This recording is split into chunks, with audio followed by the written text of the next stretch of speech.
नमस्ते। सोचिए कि किसी का एग्जाम में रैंक तो बेहतर हो जाए, लेकिन उसके नंबर वो असल में घट जाएं। सुनने में अजीब लगता है ना? पर हाल ही में जो ग्लोबल पासपोर्ट रैंकिंग आई है, उसमें भारत के साथ कुछ ऐसा ही हुआ है। मतलब एक तरफ तो इंडिया की रैंक ऊपर गई और दूसरी तरफ उसकी ताकत वो कम हो गई। तो चलिए आज इसी दिलचस्प पहेली को सुलझाते हैं। यही वो बड़ा सवाल है जो इस पूरी कहानी के दिल में है। भाई, आखिर ये कैसे हो सकता है कि दुनिया में किसी की पोजीशन तो बेहतर दिखे, लेकिन असल में उसके लिए दरवाजे पहले से कम खुले? आइए इसी गुत्थी को मिलकर सुलझाते हैं। ये जो आंकड़े हैं ना, ये इस पहेली को एकदम साफ साफ दिखाते हैं। देखिए, 2025 में भारत 85वें नंबर पर था और 57 देशों में बिना वीजा जा सकता था।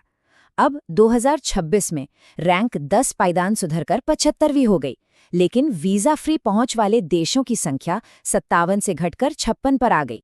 तो इस पहेली को सुलझाने से पहले ये समझना जरूरी है कि खेल के नियम क्या हैं। मतलब, ये हेनले पासपोर्ट इंडेक्स आखिर है क्या और ये काम कैसे करता है? तो देखिए, हेनले पासपोर्ट इंडेक्स सीधी सी भाषा में 1999 पासपोर्ट्स की एक ग्लोबल रैंकिंग है।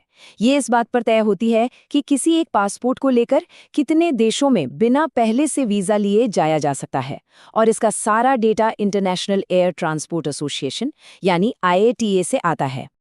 अब जरा यहाँ ध्यान देना होगा, क्योंकि पूरी पहेली का सबसे बड़ा सुराग वो यहीं छिपा है।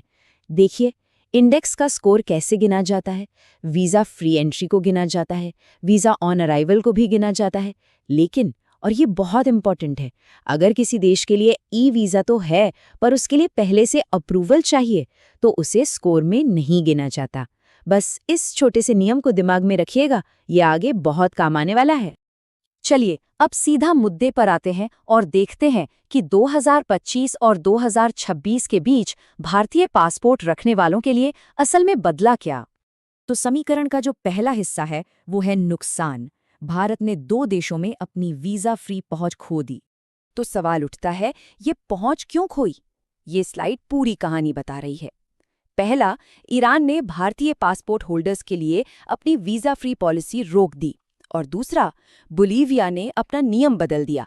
पहले वहां वीजा ऑन अराइवल था, जिसे अब pre approved e visa system बना दिया गया है। और याद है वो नियम, प्री अप्रूवल वाला वीजा स्कोर में गिना ही नहीं जाता। लेकिन ऐसा नहीं है कि सिर्फ नुकसान ही हुआ। एक नए देश गाम्बिया में भारतीय पासपोर्ट वालों को वीजा फ्री एंट्री भी मिली। तो चलिए अब पूरा हिसाब किताब करते हैं।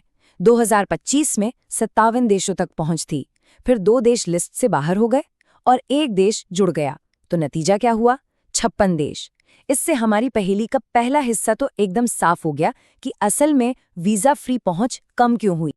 ठीक है, पहुंच घटने का कारण तो समझ आ गया, लेकिन फिर रैंक कैसे सुधर गई? अब हम इस कहानी के सबसे दिलचस्प हिस्से यानी इस रहस्य को सुलझाने जा रहे हैं। तो फिर रैंक बेहतर कैसे हुई? जवाब सिर्फ इन कुछ शब्दों में छिपा है जो स्लाइड पर है। यह एक प्रतिस्पर्धी सूची है। इसे ना किसी स्कूल के एग्जाम रिजल्ट की तरह समझिए। आपका अपना स्कोर यानी एब्सोल्यूट स्कोर एक बात है, लेकिन आपकी रैंक वो इस बात पे निर्भर करती है कि क्लास के बाकी बच्चों ने कैसा परफॉर्म किया है।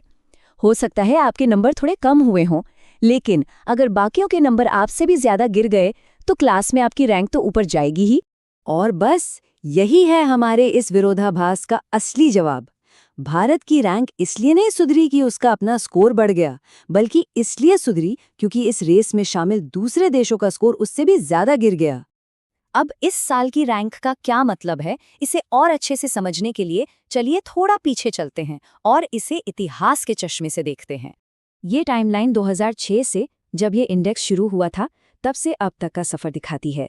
भारत की अब तक की सबसे अच्छी रैंक 2006 में 71वीं थी और सबसे खराब रैंक कोविड के दौर में 2021 में 90वीं थी, और आज ये 75th पायदान पर है। तो इस पूरी चर्चा से 3 बड़ी बातें याद रखने वाली हैं। पहली, 2026 में भारत की रैंक है 75वीं, लेकिन वीजा फ्री एक्सेस है सिर्फ 56 देशों का। दूसरी और सबसे जरूरी बात, ये इंडेक्स किसी का पर्सनल स्कोर कार्ड नहीं है, ये एक रिलेटिव रैंकिंग है, यानी दूसरों की तुलना में कोई कहाँ है। और तीसरी, भारत की रैंक इसलिए सुधरी क्योंकि दूसरे देशों की रैंकिंग उससे भी ज्यादा तेजी से गिरी। और आखिर में ये पूरी कहानी हमें एक बड़े सवाल पर लाकर छोड़ देती है। इस दुनिया में जहां ट्रैवल के नियम लगातार बदल रहे हैं, वहां किसी पासपोर्ट की ताकत का असली मतलब क्या है? शायद ये सिर्फ एक नंबर नहीं है, बल्कि इस बात का आईना है कि कोई बाकी दुनिया के मुकाबले में कहाँ खड़ा है।